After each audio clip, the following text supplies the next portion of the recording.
nih sensible investing gitu. Nah, ini maksudnya gimana sih Pak? Apakah sekarang rata-rata pelaku pasar ini investasinya nggak dengan akal sehat atau gimana nih Pak Parahita? Oh, ya, oke, terima kasih Pak Eros. Jadi ini lebih ke sudut pandang ya. Jadi kalau kita Hmm, lihat sebenarnya kan apa yang dibilang sebagai saham itu adalah bagian kepemilikan kita ya, sebagian pemilikan kita terhadap suatu perusahaan, terhadap suatu bisnis. hmm, hmm, Nah, eh, dan itu memang yang kalau investor, kalau memang dia sebagai investor ya, itu mestinya dia mengaitkan antara saham itu dengan bisnisnya. Jadi hmm, artinya ya ini sebenarnya intinya itu yang mau saya sampaikan adalah bahwa memandang saham itu sebagai sebuah bisnis. Jadi memang hmm, kembali ke fungsi asalnya sebagai dia itu adalah kepemilikan bisnis.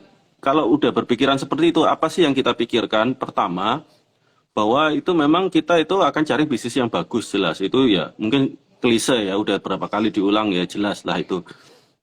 Tapi yang hmm, kedua kita perhitungkan. Jadi memang ini berangkat bahwa di sebuah bisnis itu kita terutama kalau untuk saham ya keistimewaannya mungkin untuk hmm. saham kan kalau bisnis biasa kita dapat Ya, dividen kalau mungkin bagi hasil lah gitu ya. Kalau kita usaha sama siapa mungkin rekan teman gimana gitu. Tapi kita ada capital gain di situ. hmm, Artinya kalau hmm, kita mau sense tuh kita benar-benar bisnisnya. Artinya bisnis ini potensial untuk tumbuh atau enggak. Dan itu nanti impact dia kalau tumbuh segini kira-kira yang fair harganya itu di berapa sih itu. Kalau seandainya ada orang mau beli, kita tuh jual ke mereka dengan harga yang fair berapa sih? Artinya kita untung, mereka untung ya. Jadi sama-sama menguntungkan kan? Artinya kalau hmm, hmm. seperti itu, artinya kita jual dengan harga yang fair ya. Kalau di bursa saham bisa aja kita jual harga lebih tinggi ya, tergantung sentimen pasar juga, apalagi dalam jangka pendek. Tapi kalau kita mandang bisnisnya kan biasanya kan eh, saya berusaha melepaskan diri dari bahwa eh, saham itu diperjualbelikan di bursa. Jadi Hmm, kita hmm. andaikan itu adalah sebuah bisnis yang kita itu adalah sebuah private company. Terus kita lihat di situ, Ya, seandainya saya dengan perusahaan yang bisa kasih untung segini, dividen segini, kita bisa jual ke hmm, orang yang dia make sense juga, yang rasional, mau beli bisnis kita itu dengan harga berapa sih gitu loh. Supaya kita sama-sama untung. hmm, Saya untung, dia juga untung hmm, karena prospeknya masih bagus. Dia bisa beli dengan harga yang hmm, oke. Nah, itu yang sebenarnya konsep dari sensible investing di situ. Artinya kita bisa tahu gitu loh. Artinya begitu di bursa itu, oh itu dia seharusnya itu fairnya di berapa sih gitu untuk harga yang itu. Begitu hmm, kita kembalikan hmm, ke bursa hmm. lagi pemikirannya. Nah, itu yang Ya, mendasari selalu pemikiran seorang investor gitu, Pak Eros. Itu yang bikin saya ya. bikin buat tulisan itu seperti itu.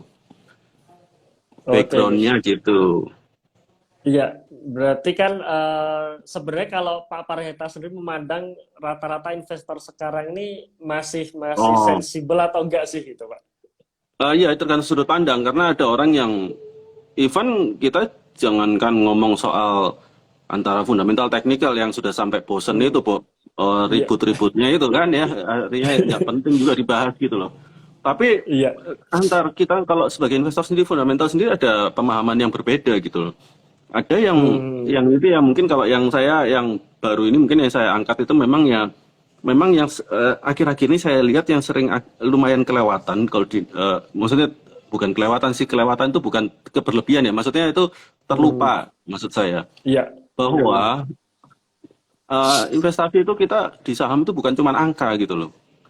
Artinya gini, Hmm, dulu tuh pernah ada yang hubungin saya gitu ya. Maksudnya ini valuasi itu kayak gimana? Saya minta tolong ajari segala macam valuasi A sampai Z. Oh, gunanya buat apa gitu kan saya pikir kan. Kamu itu cuma butuh hmm, satu, ngerti satu dua aja, tapi kamu ngerti banget gitu loh. Itu lebih bagus, jauh lebih baik daripada kamu ngerti semua tapi cuma kulitnya aja gitu.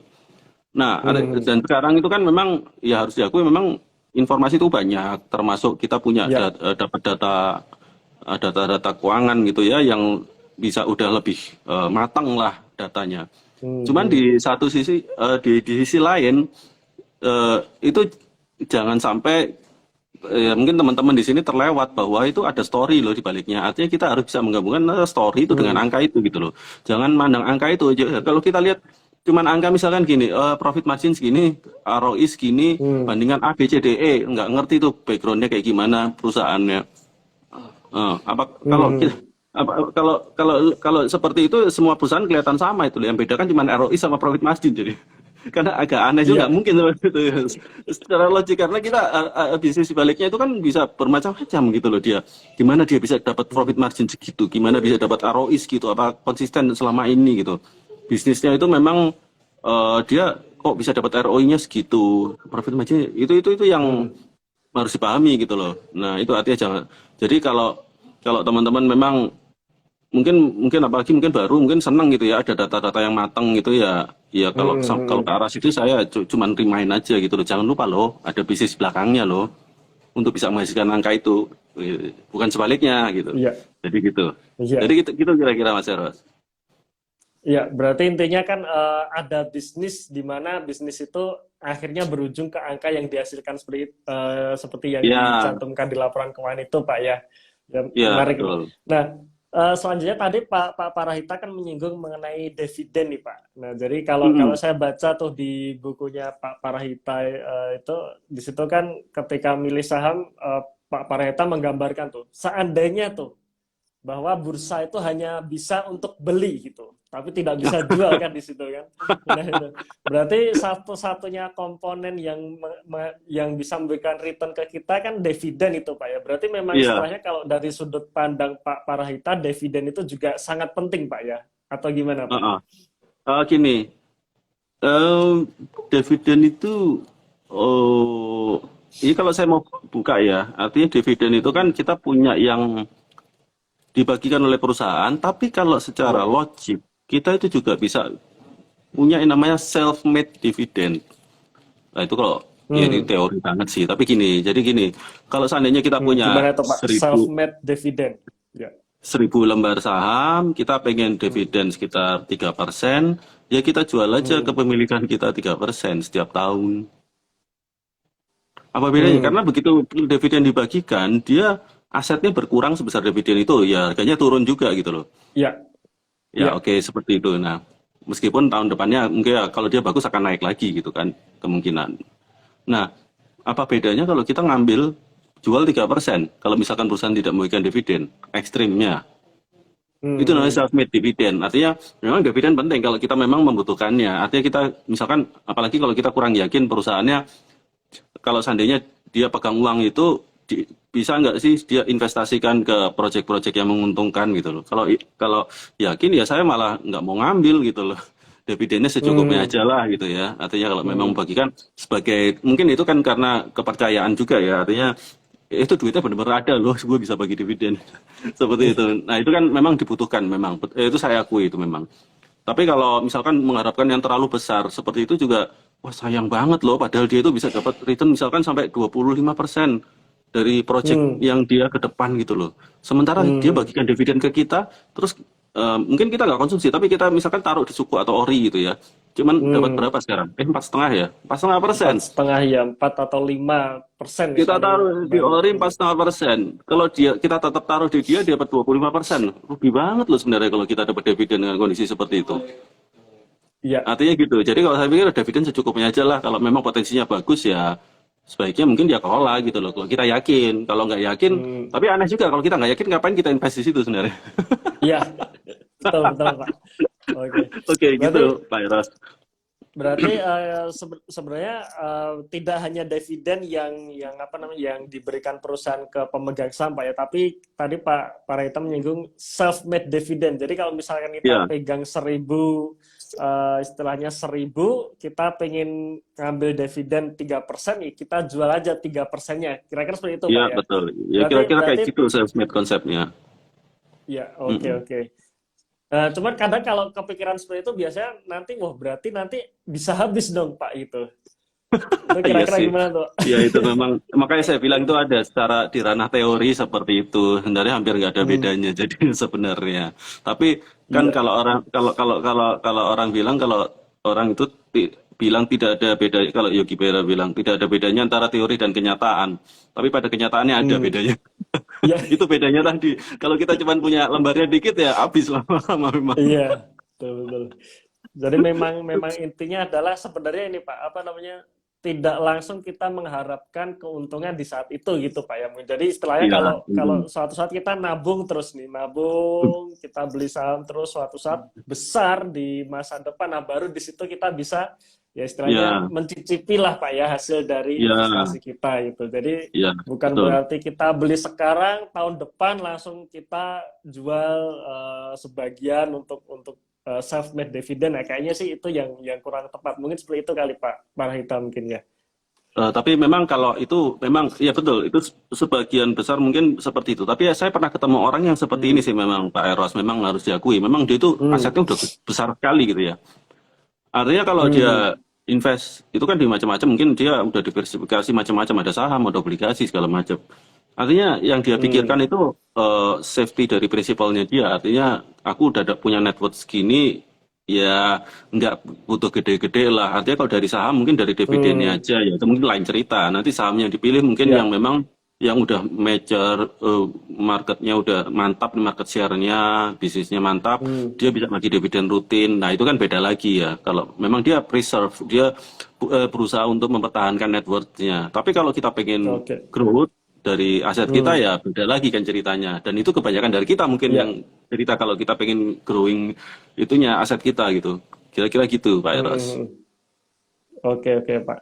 Oh ya, berarti memang intinya beda kondisi portfolio, beda cara Iya, eksekusi bisa gitu Pak jadi. ya. Sangat bisa jadi, iya. Baik. Kecuali kalau Warren Buffett ya udah Nah, gede masih kayak gitu aja ya. Warren Buffett masih iya, gede kayak gitu aja. Ya tergantung orangnya lah gitu, mau dia masih gitu tujuannya terus. mau apa sih Betul, gitu. betul. Benar ya? Dan memang nggak bisa dipaksakan Pak ya, memang nggak Nggak bisa bisa. dipaksakan. Memang kita Setiap orang pengennya seperti beda-beda. ini, kok dipaksakan seperti itu ya nggak bisa pastinya. Oke Iya. Pak. Nah, terus selanjutnya nih Pak, jadi di buku tersebut kan Pak Parahita juga menceritakan tuh kondisi ekonomi Indonesia waktu itu. Jadi setelah krisis 2008 kemudian masuk ke Oh, 2013 gitu kan. Nah, berarti kan ada sisi makronya nih Pak yang harus kita lihat. Nah, kalau menurut Pak Parahita sendiri, makro ini perlu jadi acuan nggak sih Pak? Atau apakah kita oh. sebenarnya fokusnya tetap di perusahaannya saja itu Pak sebenarnya Pak? Kalau saya analogikan, sebenarnya saya itu kan the fundamental puzzle itu kan sebenarnya di luar yang main, yang booknya yang street investing ya. Artinya kalau the fundamental puzzle itu saya bisa masukkan di situ, mungkin kalau kalau orang dianalogikan makanan itu kayak snacknya. Jadi Oh memang ya, menarik itu membahas itu gitu. Artinya iya, memang iya. apa kita itu mahamin gitu karena kita kan hidup itu kan nggak cuma investasi ya Pak Eros ya. Artinya kalau secara investasi saya mungkin makro itu nggak terlalu banyak. Ya gitulah kalau untuk apalagi jangka panjang nggak terlalu berpikir ya selama bisnis perusahaannya bagus gitu ya. Cuman kadang kan saya memperhatikan impact-nya ke Indonesia itu apa sih gitu loh. Ke kita, ke masyarakat, ke kehidupan kita sehari-hari ya, sama saudara kita, tetangga kita gitu ya, teman-teman kita. Itu yang kita kenal tuh impact-nya apa, nanti inflasi seperti apa gitu loh. Jadi kan saya bisa lihat itu seperti kayak snack gitu ya, kayak hiburan gitu ya. Misalkan, loh, ini contoh yang kasus yang waktu saya angkat yang di buku itu ya. Katakanlah waktu 2008 itu kan ada quantitative easing yang gede banget dari Amerika gitu ya. Dan kemudian uangnya kemana-mana, cetak USD banyak sekali ke seluruh negara termasuk mungkin Indonesia gitu kan di Asia Tenggara. Di situ uangnya itu jadi istilahnya kan dari apa lawannya tight money apa ya, tight money policy, bukan loose ya apa ya, nah gitu. Loose money jadi artinya gampang lah gitu, suku bunga rendah Iya, seperti itu ya. suku bunga rendah ya. Ya, terus suku bunga rendah sehingga banyak orang konsumsinya naik. Itu yang kita lihat di 2009 ke atas, konsumsinya naik termasuk properti juga gitu ya. Dan itu makanya saya mengkaitkan langsung ke properti. Waktu itu kan booming sekali properti, kalau mungkin ingat ya Pak Eros ya, waktu itu sampai gila-gilaan lah itu, artinya bank kredit untuk properti banyak, orang ngantri untuk beli rumah, padahal itu bukan rumah pertamanya gitu kan. Rumah cuma buat simpen-simpenan aja gitu mungkin ya, aku nggak ngerti. Soalnya orang ya banyak sekali gitu. Dan kemudian jadi artinya memang kan orang optimis waktu itu, oh ekonomi Indonesia booming, oke boomingnya tapi ternyata ada pengaruh dari quantitative easing itu juga gitu loh. Jadi Hmm, jadi artinya ya memang itu kayak snack lah sebenarnya saya nulis itu iya. sebenarnya. Supaya memahamin loh, ini kok gila-gilaan tiba-tiba orang pada belanja semua. Kenapa orang beli properti semua? Belanja segala macam mall penuh. Zaman mall masih Hmm, penuh zaman dulu ya. Masuk retail iya. masih jaya gitu. Nah itu ya saya coba memahaminya seperti itu gitu, Pak Eros. Itu saya background untuk waktu Hmm, nulis hmm, tentang itu babnya. hmm. Kira-kira gitu. Nah, pas waktu itu kan ibaratnya IHSG juga naiknya cukup signifikan tuh, Pak. Nah, Oh iya, jadi iya ya. nah pas waktu itu apakah bisa dikatakan kalau kalau kondisi saat itu sudah nggak banyak pilihan kita mau beli saham yang murah seperti itu, Pak? Atau gimana, Pak? Kondisi saat Iya, itu. iya memang saya tuh sampai sempat berapa kali bilang sama teman saya ya waktu itu ya. Aku tuh sampai Hmm, bingung, aku mau nyari saham apa sih waktu itu bingung. Ini mahal semua gitu loh. hmm, hmm, Waktu itu saya sempat ngerasakan, saya di 2012, 2013 lah. Itu saya mikir, aduh ini mau beli saham apa sih? Susah banget itu loh. Nyari itu nggak ada yang hmm, murah gitu ya. Artinya lumayan mahal semua gitu. Ya benar kejadian. Kalau memang kita kalau lihat di situ memang itu perusahaan-perusahahan mulai, saya ada datanya sih, cuman saya lupa nyimpen di mana. Artinya memang waktu itu mulai agresif, utangnya tambah gede gitu perusahaannya, secara hmm, overall gitu ya, secara agregat gitu. Itu tambah gede. Waduh, ini berarti artinya mereka sangat optimis gitu loh. Padahal hmm. saya kan tahu loh, Over ini kan optimis katanya. kemarin, ya, padahal kemarin itu kan gara-gara QE kan. Terus saya mikir gitu kan, Hmm, ini bener kan setelah itu mulai balik lagi mulai jatuh, Pak ya. Iya. siklusnya. Gas. Di 2013 sudah mulai kelihatan, mulai terus ke depannya gitu. Nah, ya akhirnya ya gitu lagi. Kalau udah kebanyakan utang ya waktu nggak enak, waktu tight money policy juga bayar utangnya lebih susah gitu. Cari utang baru lebih susah Hmm, kan gitu kan. hmm. Likuiditas turun. Kira-kira gitu Pak Eros. Wah, Jadi ini ya itulah berarti kira-kira. eh, ya memang betul Pak. Kalau kalau Pak Parahita bilang istilahnya apa namanya semacam snack gitu ya untuk tulisan itu ya. Memang kalau saya lihat buku tersebut, wah di buku ini saya ngelihat Pak Parahita ini jadi seorang filsuf ini lebih banyak filosofinya gitu Pak ya daripada strateginya nih kalau saya lihat. Iya, iya. Iya, iya. Oke, Iya. nah, berarti Pak Parhita kira-kira kalau fenomena seperti itu kemungkinan bisa terjadi nggak sih kira untuk periode sekarang ini? Kan kalau kita lihat di Amerika tahun 2020 kemarin kan QE-nya bahkan justru terbesar Iya, dalam sejarah ini Pak ya. iya. Kemudian cuman kok di Indonesia sendiri kita belum merasakan nih boomingnya seperti tahun 2000 istilahnya 2010 2011 kemarin ya Pak ya. Iya, Kira-kira iya. gimana Pak kalau pandangan Pak Parahita sendiri? Ya banyak kesandungnya masalah. Baik, sandungnya. Jadi kesandung anu ya, jadi artinya kemarin tuh waktu ISG kan sempat stagnan gitu ya, ekonomi juga memang Hmm, lagi survive itu, berusaha survive 2018 ya, sampai ke hmm, sini, kena pandemi di 2020.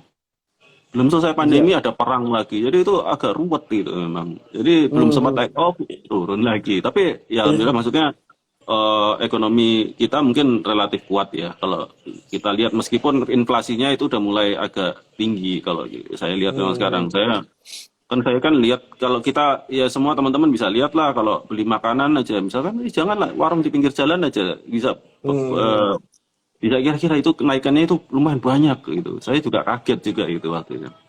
Ya itu kan iya. ya, BBM juga mulai naik gitu ya. Hmm, X itu naik ya udah ya. Nah itu. hmm. Terus ya Tabung gas Pak naiknya juga gila nih Pak. iya Istri gas saya juga. marah-marah ya. Ya memang masa-masa ya agak prihatin lah, lumayan prihatin lah kalau Iya, sekarang ya artinya memang kita harus pintar-pintar betul betul. anu lah menyikapi gitu. Ya jadi Hmm, memang kalau sekarang ya mau take off lagi ya butuh waktu lagi gitu memang kita tergantung kondisinya ini ya. Saya nggak tahu kapan itu hmm, misalkan perangnya berakhir, kapan kok harga komoditas bisa stabil kembali saya nggak tahu gitu loh. Yang pasti sekarang masih hmm, tinggi meskipun sempat turun sedikit gitu tapi ya tetap tinggi lah gitu. Saya nggak tahu ya kalau kondisinya seperti itu ya agak berat sih memang Pak Eros. hmm. Padahal Indonesia eksportir kan Nah, untuk batu bara gitu ya. Berat itu masih. iya, betul Pak. Nah, sebenarnya kalau ya istilahnya kalau kita ngelihat kondisi ekonomi seperti sekarang nih Pak Parahita, berarti sebenarnya bursa ini masih menarik nggak sih sebenarnya kalau kalau tadi Pak Parahita dibilang kondisinya sekarang sedang susah atau Nah, gimana ini? nah itu justru eh enaknya kalau jadi bottom up investor. Bottom up mungkin kalau teman-teman nggak paham, itu maksudnya screening dari bisnisnya dulu baru naik ke atas gitu ya, lihat lingkungan bisnisnya Hmm. gimana, baru kalau kalau mungkin ada yang strateginya kan dari makro dulu, lihat kondisi ekonomi, terus sektor industrinya, sektornya, baru ke perusahaan mana yang kira-kira paling kuat. Itu kan top down. Hmm. Kalau saya mungkin bottom up Hmm. gitu ya. Jadi Hmm. melihatnya ya ada aja tuh perusahaan yang menarik gitu meskipun kondisi kayak gini. Justru malah kelihatan, loh ini kondisi kayak gini aja dia bisa bagus loh. Apalagi nanti kalau nanti Hmm. ekonomi membaik gitu loh. Itu Hmm. kan dia udah didorong angin lagi kalau ekonomi membaik loh. Sekarang lagi kayak gini aja dia bisa bagus gitu loh. Ini kan oke banget. Apalagi kalau dia masih middle cap, small cap yang mungkin harganya belum kerek gila-gilaan gitu kan, masih banyak belum Hmm. lihat gitu kan. Itu potensial banget gitu loh Pak Eros. Hmm. Nah, kira-kira kayak gitu. Berarti bisa dikatakan ini Pak ya, saat sekarang justru saat kita kita bisa menemukan perusahaan yang bisa survive kondisi sekarang, tinggal nanti kita tunggu waktunya aja ketika ekonomi bagus, kita Iya, bisa panen. Kira-kira seperti itu Pak ya, iya. Pak Kalau itu Parahita. bisa, kalau seandainya pun sejelek-jeleknya pun kondisinya, katakanlah dia itu kena imbas juga ya. Artinya, tapi kan kita bisa dapat harga yang murah juga. Artinya kita coba Hmm. pikirkan, kalau seandainya kondisi normal, mana sih yang dia akan diuntungkan? Artinya kita kan normal lagi. Dia sekarang harganya udah murah banget kalau jadi yang Hmm. jadi patokan adalah kondisi normal gitu loh. Mungkin kinerja keuangannya nggak terlalu bagus gitu ya, mungkin ya. Hmm. Even mungkin bisa aja rugi gitu ya. Tapi kalau kita lihat kondisi normal, kalau kita benar-benar baca laporan keuangannya, itu pasti ada potensi loh. Ini mah cuma sementara Hmm. aja gitu loh. Begitu udah Hmm. mulai agak normal sedikit, dia langsung bisa balik lagi cepat. Nah, masalahnya kan Hmm. pertanyaannya yang lebih gede lagi, memang dia bisa balik gitu. Ya, Jangan-jangan sebelum kondisi normal dia udah tepar duluan bangkrut, tapi ya udah kita kan Pak. nggak tahu kita. Nah Ya, itu yang kita harus benar-benar baca laporan keuangannya. Gitu Pak Eros. oke oke. Berarti bisa disimpulkan ini Pak ya, histori dari kinerja perlu kita lihat juga Pak ya. Penting, track record itu penting. Track record manajemen, track record kinerjanya penting juga. Penting banget. Oke, Iya. berarti kan kalau kita ngelihat di story kan berarti katakanlah kan apalagi kalau historinya panjang itu Pak ya, misalkan kondisi-kondisi yang sedang tidak bagus kinerjanya seperti apa, nah kita bisa istilahnya ancang-ancang istilahnya untuk screening awal. Berarti kalau nanti kondisi ekonomi membaik lagi, kita bisa ngelihat di story dari saat ekonomi bagus kinerjanya seperti apa. Nah, di Iya, situ mungkin kita bisa pakai acuan itu mungkin Pak ya. Tapi memang iya, harus iya. harus dilihat lagi sih Pak ya. Maksudnya apakah kondisi saat itu bisnisnya masih relevan atau jangan-jangan sekarang Iya, produk itu dari penting. perusahaannya Betul. sudah nggak relevan lagi atau gimana gitu. Loh ya kan Oke paling oke. kalau yang paling apes tuh ya kan memang kalau dia memang udah kena imbas ini juga yang bisnisnya kena Hmm. diserap gitu ya sama yang startup gitu. Wah itu Iya, double-double itu sakitnya itu. iya. Ya itu memang harus Udah hati-hati. jatuh Hati kita tertimpa benar-benar tangga harus. tuh Pak ya. Ya, ya itu bisa bangun lagi nggak gitu. Itu kita harus memastikan Iya. itu dia bisa bangun apa enggak itu. Itu aja sih. Hmm, iya. Nah, sebenarnya kalau perusahaan-perusahaan seperti itu kan kan kita biasa sebut sebagai apa turnaround company itu Pak ya. Nah, Turnaround, ya. sebenarnya turnaround ini kan juga ada apa namanya istilahnya tahap-tahapannya gitu. Maksudnya seperti ini. Kalau misalkan kita ngelihat turnaround-nya ini seperti manusia lah gitu. Manusia ini kondisinya lagi sakit nih. Nah, apakah dia Hmm, sakitnya flu atau udah di ICU gitu ya? iya, Nah, iya. kalau kalau dia sudah di ICU, kira-kira dia apa namanya? Dia masih bisa hidup atau bablas gitu. Tapi kalau Nah, iya. misalkan cuman flu biasa, ya mungkin diobati sedikit ya, istirahat sebentar, minum Hmm, obat, dia bisa sembuh lagi. Nah iya, sebenarnya kalau kalau turnaround tuh kalau saya lihat ada fase-fase seperti itu gitu. iya Nah, betul. cuman yang nggak tahu kita kadang menempatkan, maksudnya seperti ini. Ini kondisi perusahaan sedang apa sih gitu, Pak? Apakah Hmm, sedang di ICU atau cuman flu biasa? Nah, kalau kalau Pak dari Pak Parahita kira-kira untuk identifikasi nih Pak, apakah perusahaan ini udah di ICU atau cuman flu biasa itu dilihat dari mana Pak ya kalau dari sudut Oh, pandangnya Pak Parahita ini? nah, basic basic survival untuk sebuah perusahaan bisa ada itu pertama dia bisa handle utangnya, yang kedua dia bisa bayar Hmm, operasionalnya, beban operasionalnya. oke. Artinya kalau kondisi misalkan lagi nggak bagus, dia kesulitan untuk bayar, even bunganya pun susah bayar gitu loh. Itu kan Hmm, jadi hmm, red red sign, red flag ya. Artinya, ini dia gimana hmm, caranya? Walaupun memang kalau bisa jadi dia selamat gitu, tapi mungkin caranya butuh cara yang lebih kompleks gitu supaya biar dia bisa selamat hmm, gitu loh. Sementara kan ada di sisi hmm, lain yang dia, waduh dia lagi salesnya lagi turun gitu ya. Jadi sehingga dia hmm, tapi utang sedikit gitu loh. Artinya memang dia nggak perlu bayar beban bunga segala macam yang banyak. Terus kemudian dia bayar hmm, operasional ya mepet sih, maksudnya rugi-rugi dikit tapi ya masih dia masih bisa handle lah, masih ada cash kayak gini segala macam. hmm, hmm, Seandainya pun dia ambil utang sementara, nanti untuk working capitalnya masih cukup, katakanlah kayak gitu untuk bayar operasional ya. Nah itu mungkin masih hmm, masih lumayan aman ya yang seperti itu. Apalagi kalau dia track recordnya selama ini bagus ya manajemennya. Kebetulan hmm, lagi apa saja bisa jadi.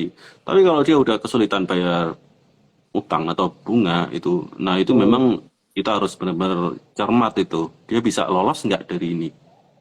Nah hmm. itu artinya. Oke, berarti terbesar bisa dikatakan terbesar dia bisa bayar utang nggak itu Pak ya? Berarti masalah hutang Iya Pak ya. Baru yang betul, yang kedua bisa bayar operasionalnya nggak itu Pak ya? betul. Dua dua Iya. dua hal ini ya yang mungkin bisa Heeh. jadi ya istilahnya screening awal nih. Kira-kira Iya. apakah perusahaan udah di ICU atau cuman flu ringan seperti itu Pak? Nah, itu Oke. artinya gini, kalau orang bilang baca laporan keuangan itu kan ada dari, mungkin Pak Eros kan udah tahu lah dulu, Bankers juga kan tahu. Artinya kan memang Hmm. kita bisa lihat laporan keuangan sebagai seorang investor, seorang kreditor, atau apa, itu macam-macam. Nah, itu mungkin kalau dari situ kita sebagai Ya, seorang kreditor itu. ya, Artinya kreditor, artinya kita betul lihat betul. risikonya sebesar apa dia gitu loh untuk bisa mengembalikan Hmm. pinjaman gitu. Itu lebih berguna Hmm. kalau dalam kondisi seperti itu mungkin. Kira-kira gitu Pak Eros. Ya, ya, setuju Pak. Karena memang kalau masalah hutang, apalagi kalau kita bicara mengenai suku bunga tinggi ini Pak ya, kalau suku bunga Iya, tinggi, suku bunga naik, dia hutangnya nggak terkontrol, wah bisa bisa iya iya itu bisa betul. kena suspend jangan-jangan itu Pak ya. Bayar hutang aja nggak bisa, obligasi jatuh tempo nggak bisa dibayar, udah di masuk PKPU jatuhnya suspend tuh. Dan Nah, kalau iya. udah kena suspend itu udah bukan cut loss lagi tuh Pak ya, tapi modal hilang gitu ibaratnya. Iya kalau Iya. suspend sih ya mungkin iya, tapi kalau di listing itu yang lebih pusing Oh ya. iya, dualistik. Listing. Iya. Oke Pak. Iya, Nah Pak, selanjutnya Pak, ini saya juga apa namanya tertarik juga dengan tulisan Bapak mengenai judul yang ini, memanfaatkan opportunity window ya. Nah, jadi di situ Pak Parahita menceritakan tuh mengenai strategi Warren Buffett yang dulunya dia pengikutnya Graham, ternyata sekarang sudah enggak nih gitu. Nah, artinya kan strategi investor pun ini berubah-ubah ya Pak. Dalam artian kita bicara mengenai investasi jangka panjang nih. Jadi ini mm, bukan bukan trading atau bukan spekulasi gitu Pak. Tapi kita bicara mengenai investasi jangka panjang. Nah, ternyata dalam hal keputusan atau analisa untuk kita melakukan investasi jangka panjang pun bisa berubah-ubah juga gitu Pak ya, iya atau gimana Pak? Kalau dari Pak bisa. Parahita. Karena saya secara prinsip sendiri berpikir bahwa saya itu nggak sempurna. Artinya pasti ada sesuatu yang baru yang akan saya Hmm. pelajari. Pasti ada kesalahan yang akan saya lakukan. Dan itu memang intinya open mind. Artinya begitu kita salah, yang aku Hmm. salah lah. Artinya memang kita perbaiki gitu. At least kita Hmm. perbaiki gitu. Jangan sampai melakukan kesalahan yang sama. Terus kemudian kalau ada strategi Hmm. yang lebih baik, yang kita cocok, kenapa nggak kita adopt juga gitu loh. Dan itu yang memang membuat saya dulu, mungkin dulu awalnya dari trading, mungkin karena, terus, tapi kayaknya aku nggak bisa kalau trading nggak cocok gitu ya secara, Hmm. bukan karena anu ya, tapi saya nggak cocok. Maksudnya saya nggak bisa gitu loh trading gitu. Saya nggak Hmm. paham, nggak bisa paham banget gitu. Kemudian mulai invest, Hmm. tapi investnya juga mungkin bingung. Ini kita invest yang seperti apa sih secara fundamental tuh apa sih? Mulai gali terus. Jadi mulai lama-lama dulu saya mungkin awal-awal malah number banget yang seperti saya bilang tadi, numbers banget, Hmm. terus kemudian loh numbers nggak ada artinya kalau kita nggak ngerti gitu loh di baliknya apa, mulai Hmm. belajar lagi tentang itu lagi, gali lagi, terus kemudian terus kemudian valuasi. Valuasi dulu mungkin saya sempat belajar yang sangat ruwet, ya kompleks gitu ya. Terus kemudian Hmm. sampai pada satu titik loh, kalau kita dapat bisnis yang bagus banget dengan harga yang nggak usah dihitung lah, udah murah gitu loh. Ngapain kita hitung Hmm. ruwet-ruwet? Artinya memang udah mulai bisa Hmm. sense seperti itu. Artinya ini bisnis ini udah jelas murah, ini nggak usah kita hitung ruwet-ruwet, udah ketahuan gitu. Nah itu Hmm. artinya begitu kita sampai situ, nanti itu mulai berkembang terus. Itu Hmm. mulai berkembang terus dan ya itu nanti lama-lama akan punya style sendiri, paham. Eh, jadi ya mungkin ya buat teman-teman seperti itulah mungkin cara berpikirnya ya. Artinya saya nggak mau Hmm. stuck dengan yang saya bisa sekarang, yang saya punya sekarang. Artinya kalau memang ada yang baru yang lebih bagus, ya why not? Karena Warren Buffett sendiri mulai dari dia Cigarette model kayak Hmm. Ben Graham, yang dia waktu beli apa ya Berkshire Hathaway itu kan sampai gak karu-karuan itu. Terus Hmm. kemudian dia mulai jadi value growth kalau saya bilang ya, investor juga, dia mulai lihat wonderful companies, kemudian dananya jadi kegedean, dia bingung, akhirnya mulai toleransi lagi ya, nggak mungkin dapat harga perusahaan yang bagus-bagus banget karena kurang gede lah. Saya minimal kan waktu dia bilang satu miliar dolar ya untuk satu investasi Hmm. satu perusahaan minimum. Ya itu gayanya berubah Hmm. tergantung kondisi masing-masing sih artinya. Kira-kira Hmm. kayak gitu. Yang penting open mind. Ya, Gitu. open mind dan istilahnya apa?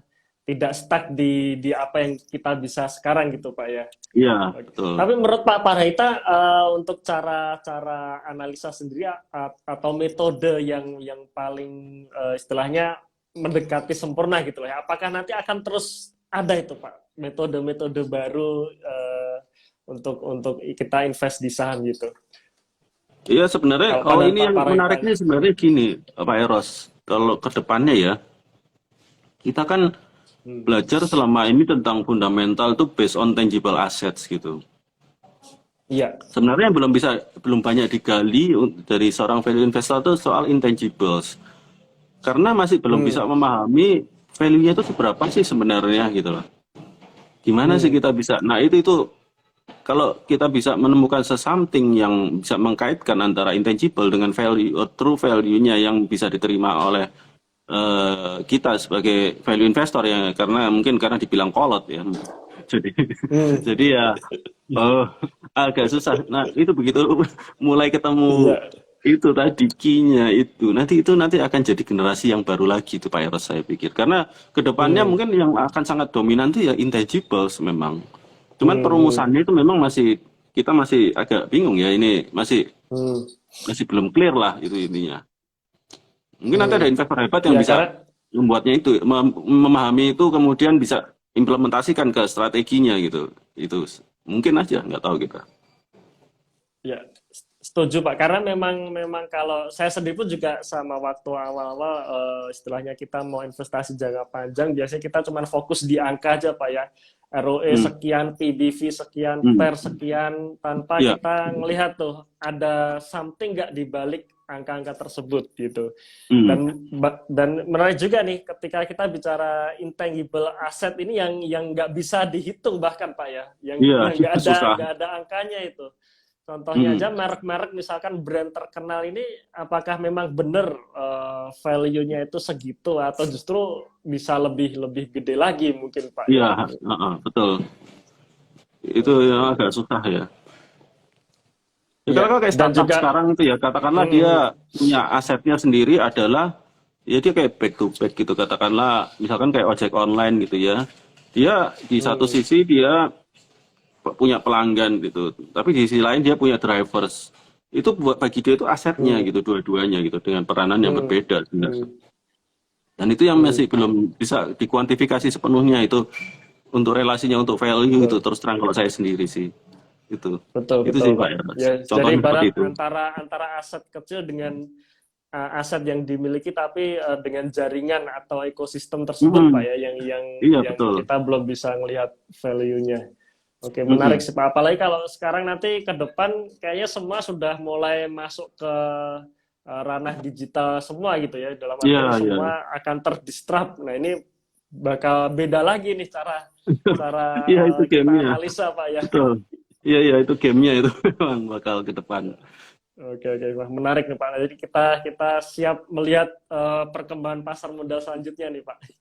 Iya, iya. Dan berarti Menarik. kalau Pak Parahita mengatakan Warren Buffett sendiri dia sekarang gara-gara kelolaan yang besar dia nggak bisa istilahnya nggak bisa melihat perusahaan-perusahaan yang kecil lagi gitu Pak ya. Nah, Hmm. berarti sebenarnya kalau kita ini investor individu yang kita masih mainnya ya sangat jauh sekali dibandingkan Warren Buffett. Berarti sebenarnya kita pun bisa Pak ya istilahnya untuk menghasilkan yield yang lebih gede dari Warren Buffett sekarang seharusnya mungkin Pak ya Seharusnya iya. karena dana kelolaan kita yang masih kecil dibandingkan Iya, Warren iya. Buffett itu ya. Seharusnya bisa. Seharusnya bisa. Jadi kalau mungkin yang bisa Ya. paling bagus tuh kalau ditiru kalau buat investor yang umum ya, itu Warren Buffett sekitar dekade 70 sampai awal 90-an lah, itu masih oke lah. Gitu. Strateginya dia waktu dipakai waktu itu yang wonderful companies yang dia mulai keluarkan itu ya, itu strategi yang oke ya, waktu dia beli Coca-Cola, dia beli Gillette, kayak gitu ya. Kalau yang belakangan ini kan memang dia karena harus mungkin ya dia apa ya yang invest juga mungkin udah ada penerusnya ya, artinya mungkin mereka punya pemikiran yang agak beda gitu. Dan yang jelas dana yang gede tadi itu beda banget pasti. Iya, Susah dapat return gede gitu. iya, iya. Karena kalau kalau istilahnya saya lihat akhir-akhir ini Warren Buffett aja dapat return 7% per tahun itu bagus itu Pak ya kalau Lah kalau dananya kata udah gede beliau ya. susah sekali. Bahkan Ya, susah ya, masih susah itu ya 7% per tahun itu. susah Oke, memang. Pak, menarik. Heeh. Baik, baik berarti memang pertama apa namanya tentang apa manfaatkan opportunity window tadi kan pertama dari sisi kelolaan beda size ya beda pula cara kita eksekusi. Kemudian yang Hmm. kedua metode analisa pun nantinya juga pastinya berubah-ubah Pak ya sebenarnya mengikuti perkembangan bisnis yang ada Ya, gitu kali Pak ya. ya. Oke Pak. Baik. Nah, selanjutnya Pak mengenai klub investasi nih. Di situ Pak Parahita juga mengatakan ternyata kalau kalau apa namanya kita misalkan baca banyak buku nih tentang investasi gitu. Nah, kemudian kita masuk ke komunitas nih. Nah, komunitas. Nah, ternyata kalau kita sharing ke komunitas itu lebih banyak mengenanya dibandingkan banyak Betul. baca buku gitu Pak ya. Iya, iya. Ini menarik sebenarnya Pak Eros ya. Jadi saya itu cerita tentang itu karena saya dulu pernah punya. Kalau zaman dulu kan kita pengen ikut lah waktu tahun 2004 2005 gitu ya. Bikin klub investasi gitu. Saya waktu itu membernya sekitar 10 orang gitu. Kita patungan gitu, terus investasi bareng-bareng. Kemudian saya waktu itu ya disuruh megang duitnya gitu. Padahal sama-sama nggak ngertinya. Ya sudah lah. Tapi akhirnya banyak diskusi gitu ya. Ketemu waktu itu kalau zaman dulu mungkin lebih banyak ketemu langsung ya karena jarang online juga. Ketemu langsung ngobrol-ngobrol apa sih yang menarik ya? Kenapa kok menarik gitu? Ya bahas aja gitu ngobrol. Dan itu ternyata oke gitu loh untuk bahan pembelajaran. Dan itu memang sekarang modelnya memang jadi seperti itu Pak Eros. Kalau kita lihat yang seperti tadi Iya. dibilang Pak Eros komunitas mungkin di grup-grup WhatsApp gitu ya. Mungkin di grup apa ya gitu ya mungkin ini bahkan yang cenderung nggak terlalu besar kadang-kadang itu malah yang gede pun kita bisa dapat ilmu kadang-kadang banyak ngobrol di situ ya artinya diskusi itu kan sebenarnya kayak bentuk kayak klub investasi sebenarnya gitu loh kita diskusikan gitu loh di situ. Kalau zaman dulu mungkin ada Ya. Yahoo Groups, tapi Yahoo Groups kan sangat gede gitu ya. Katakanlah mau ngomong aja kadang-kadang walah capek juga ngomong di situ kadang-kadang.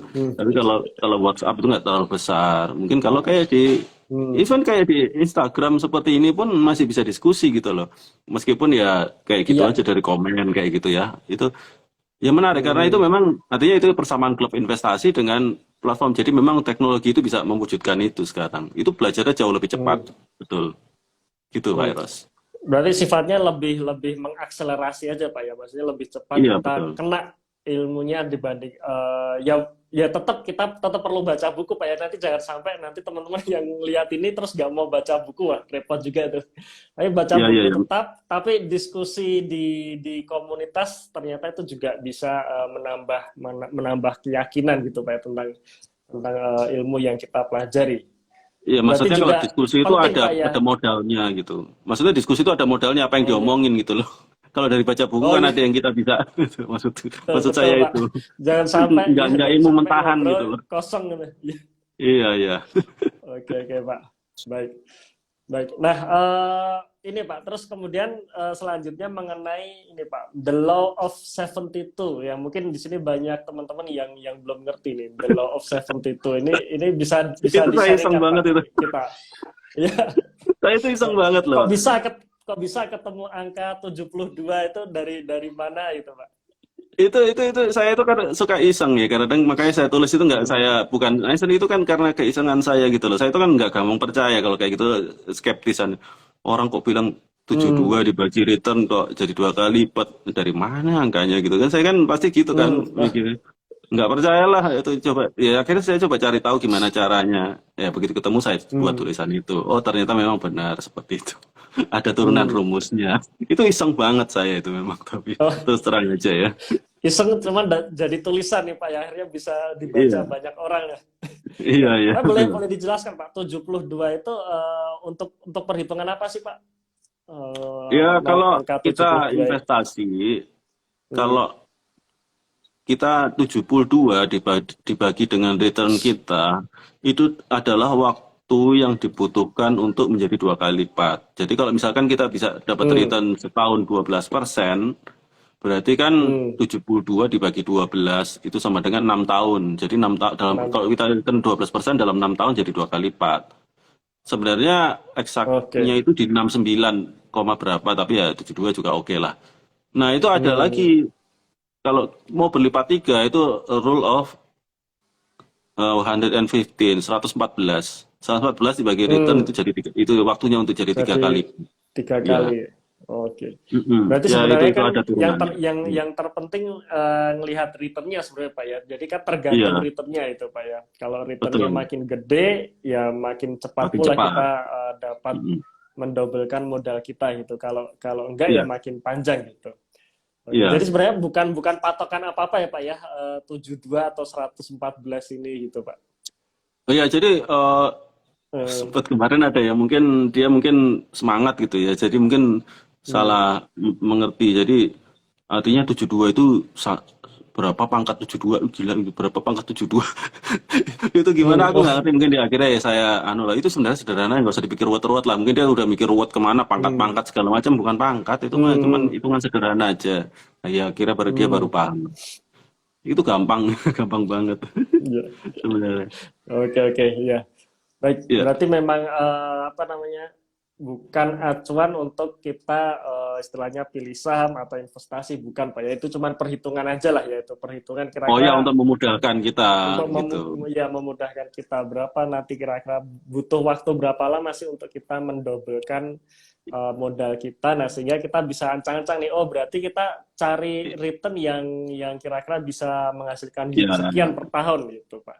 ya lebih realistis Oke, juga. Kita ya. lebih realistis. Misalkan kita target bisa pengen dapat nominal segini, terus kita returnnya Hmm. segini. Untuk dapat segitu kita butuh berapa tahun tuh dengan kayak gitu kan cepat. Oh, make sense nggak sih gitu loh artinya gitu. Ya itu buat Hmm. ngecek realistis atau enggak gitu target kita. Itu aja sih Pak Eros. Oh, oke oke Pak. Siap siap. Mm-mm. Ya, betul. Kembali lagi ke awal berarti sebenarnya Pak. Kita harus yang realistis realistis saja gitulah Pak ya. Ya, Jangan langsung kita ya. pengen cari 100% dalam setahun gitu kan. Biasanya orang-orang kan carinya itu tuh Pak. Wah, sama apa yang bisa naik 100% dalam 1 tahun? Wah, ini pertanyaan berat sekali nih. Oh, iya iya jadi gini Oke. itu yang sering salah dipahami ya artinya dari katakanlah saya punya 6 saham 7 saham gitu mungkin ada satu Hmm. dua yang sangat cepat gitu ya bisa 2 kali lipat mungkin 3 kali lipat tapi ya Hmm. overall mungkin dia returnnya normal bahkan mungkin ada satu yang jeblok minus kayak Iya. gitu kan udah biasa portofolio overall artinya secara portofolio kita bagus, yang penting gitu kan. Artinya tercapai, Hmm, memuaskan lah yang penting gitu. Kalau dapat kayak gitu hmm. itu ya mungkin ada satu dua itu yang kayak nggak kayak bonus lah itu. Oh bisa seperti itu gitu kayak gitu. Seneng juga Hmm. gitu kan. Tapi Oke, overall oke. yang penting itu portofolio kita gitu loh. Ya, Portofolio portofolio kita. kita yang realistis gitu, Pak ya. Iya betul. Karena memang nggak bisa tuh kita mau cari 7 saham yang semuanya cepat semua ya kayaknya apa Oh ya itu luar biasa tuh. pertama ya luar biasa pasti orangnya. Cuman kalau kita berpacu di situ bisa bikin stres kadang Pak ya. Kita nggak Ah bisa ya, nyaman lagi. itu sering kelupaan itu Pak Eros. Bener itu kalau masalah Hmm, bikin stres itu ya. Artinya teman-teman gitu jangan gara-gara terpaku kayak gitu jadi kepikiran terus loh. Berarti kadang-kadang aku hmm, setahun cuma dapat 20-30% tuh jelek banget sih gitu. Sampai kepikiran gitu. Jangan kayak gitu gitu loh. hmm, Itu hmm. udah bagus loh. Artinya tapi masa sih teman-temanku bisa 2 kali lipat, 3 kali lipat setahun? Iya, oke. Kalau ngelihat kayak gitu itu bikin stres itu. Padahal kalau udah stres kita nggak bisa jernih gitu mikir buat invest. Itu hati-hati pokoknya. Iya, Itu ya. setuju Pak. Iya. Bahan. Setuju. Berarti ujung-ujungnya kan kita nggak perlu membandingkan dengan orang lain lah. Yang Ya penting kita ngapain sendiri gitu. dan betul kita nyaman dengan kondisi portfolio kita gitu. Betul. Oke. Nah mungkin yang terakhir nih Pak, ini yang juga saya menarik nih Pak. Jadi di apa di bukunya Pak Parahita ini di situ yang judulnya nih Pak antara kucing dan keseimbangan di bursa saham gitu. Ternyata para pelaku pasar ini justru saling membutuhkan itu Pak. Dalam artian misalkan nih seorang investor kadang butuh spekulan nih gitu supaya terjadi anomali di market gitu. itu gimana Pak Parahita? Kayak Iya menarik juga. Oh itu. ya benar juga ya gitu. Ya memang kalau Karena yang kalau pemikiran misalkan saya. semua jadi investor ya berarti harga sahamnya harga market ini efisien terus jadi nggak ada yang menarik gitu Pak ya. Iya, iya, itu kadang-kadang makanya pikiran saya yang agak-agak aneh-aneh saya masukin buku itu sih memang terus terang aja ya. Saya eksplorasi saya masukkan situ gitu. Artinya ya mau nggak mau kan kita namanya market itu kan dinamis sekali ya. Ya tadi dibilang peranannya Hmm, masing-masing gitu. Kalau semuanya investor ya hmm. diam aja harganya di situ aja. Tapi Iya kalau betul. semuanya spekulan, mungkin semuanya spekulan juga udah nggak jelas gitu marketnya bisa udah nggak karuan lah pasti kan artinya chaos gitu kan artinya Hmm, bisa jadi karena hmm, karena itu masalah spekulasi aja gitu loh. Jadi butuh hmm, keseimbangan memang siapa berperan sebagai apa di situ gitu loh. Nah itu memang hmm, selalu akan ada. Jadi porsinya saya kira juga akan tetap aja jumlahnya mungkin yang investor itu segini, yang benar-benar fundamental ada yang trader, yang spekulan itu kira-kira dari zaman dulu sampai sekarang ya porsinya ya segitu-segitu aja sih. Nggak banyak hmm. berubah gitu. Seimbang Iya, segitu aja. dan itu yang membuat market menarik Pak ya, Betul. yang membuat iya. Oke, oke. Betul, betul. Baik. Baik, terima kasih Pak Paraita. Mungkin kita yang terakhir kita coba jawab pertanyaan dari teman-teman nih Pak. Nah ini Oke, mungkin oke. karena ini ternyata pertanyaannya udah banyak banget dari atas, nggak bisa baca satu persatu. Mungkin dari bawah ini Pak ya, dari Pak Iya, iya. Dedi Darmawan mungkin ya. Kalau angka Oke. realistis return setahun itu berapa Pak ya? Yang realistis return Oh, setahun? kalau saya sendiri ya, itu yang realistis pertama kita lihat kalau kita return kayak yang kita dapatkan dengan lebih mudah. Misalkan kayak sukuk, Hmm, itu kan hmm, 4,5. Tapi kan kita mungkin karena ambil risiko yang lebih besar, artinya effortnya lebih besar juga untuk analisis di saham. Mungkin saya kasih tambahan 10%. Jadi kita kira-kira minimum ya 15% lah itu udah oke. Artinya hmm, kalau masih segitu ya mungkin nggak gede-gede banget sih itu ya nggak terlalu besar banget gitu ya. Tapi ya masih oke lah saya. hmm. Artinya itu udah di atas inflasi, sudah di atas yang investasi yang kita nggak terlalu pusing-pusing kayak suku gitu kan cuma dapat emas Hmm, setengah kita bisa hmm, dapat 15 ya sudah oke lah hmm, artinya. hmm. Jadi kita nggak ada greedy gitu kalau di situ nggak ada iri sama orang Ya, lain. Kalau bisa dapat di oh, atasnya itu, wah itu bagus banget artinya kan gitu. hmm. Gitu sih Pak Eros. Pak Berarti Deddy. ada acuannya, berarti Pak ya. Intinya ada Mm-mm. acuannya Pak ya. Berarti nanti kalau misalkan nih suku bunga naik kan berarti kupon ori atau sukuk ini kan juga naik. Nah di situ kita bisa istilahnya bisa ancang-ancang nih, oh berarti kalau nanti kupon sukuknya menjadi 6, berarti kira-kira ya 16 gitu lah ya. Kira-kira mungkin Oh iya itu Pak satu ya. Jadi lagi intinya Pak Eros sama acuan ya. market, Hmm. saya lupa market ya. Oke. Kita Market ini bisa ISG berapa berarti persen Pak di ya. atas market? Iya ISG katakanlah gitu ya. Meskipun ISG-nya sekarang agak Hmm. kurang bisa jadi agak susah ya Iya, referensinya. Ada yang gede banget soalnya di situ. Banyak yang gede iya. banget soalnya di situ. Nah, ya itu artinya kita market kita berapa persen bisa di atas market. At least kalau lagi Hmm. sedih-sedihnya minus pun kita minusnya lebih kecil dari market paling. Gitulah. Iya. Oke.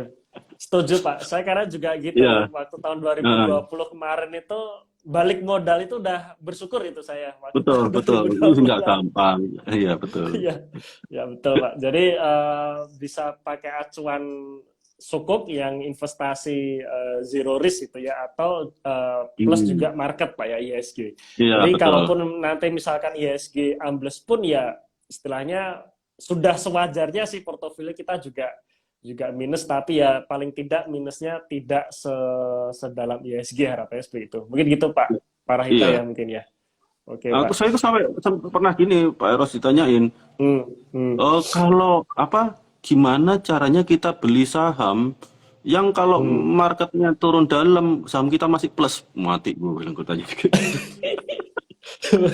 Ngotot lagi nanya, aduh, ya itu Pertanyaan paling pengen susah untungnya doang dijawab tuh Pak ya. nggak mau nerima resikonya kok kayak gitu kan. Nggak bisa nerima fluktuasi ya ya sudahlah gitu. Iya, dan kayaknya ini masih banyak tuh Pak. Pertanyaan seperti itu datang nih kayaknya Pak. Karena ya mungkin karena masih pada Betul. awal Pak ya, masih pada baru itu Mhm. Pak, mungkin Pak ya.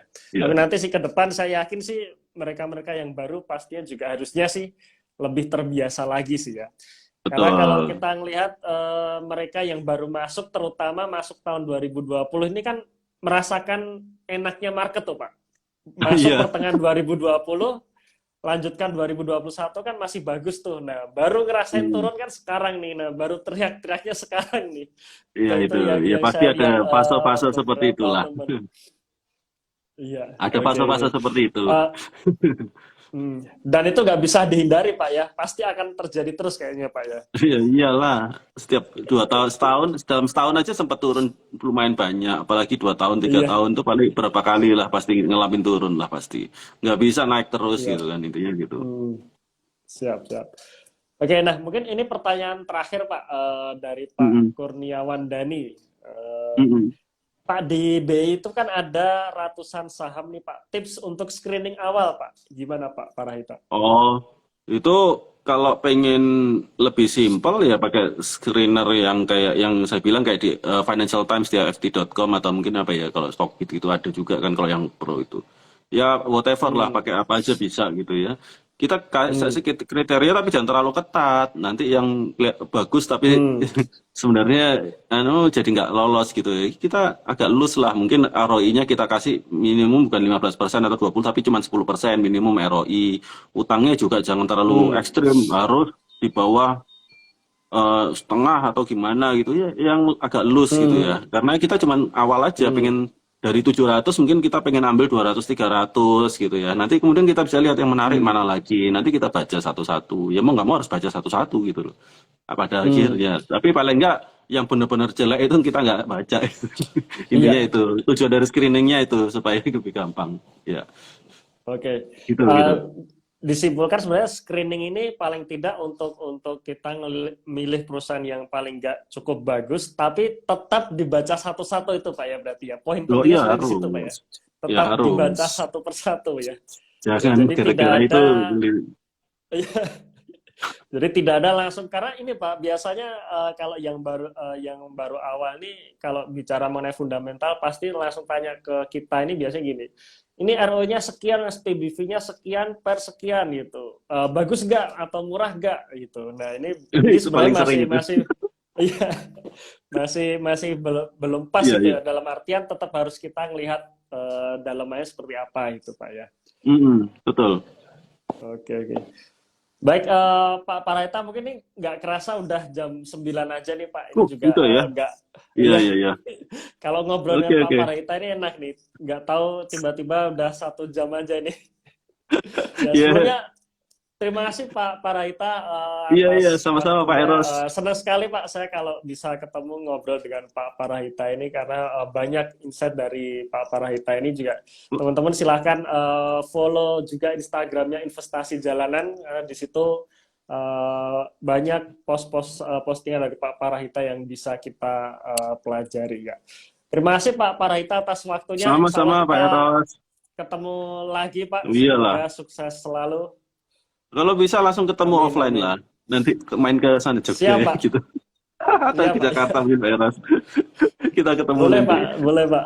Iya, boleh siap, siap. Oke. Nah, saya tunggu loh Pak Mm. nanti kalau pas di Jogja jangan lupa Pak nanti WA saya pasti saya jemput tuh nanti Pak Wah, Paraita ini. siap.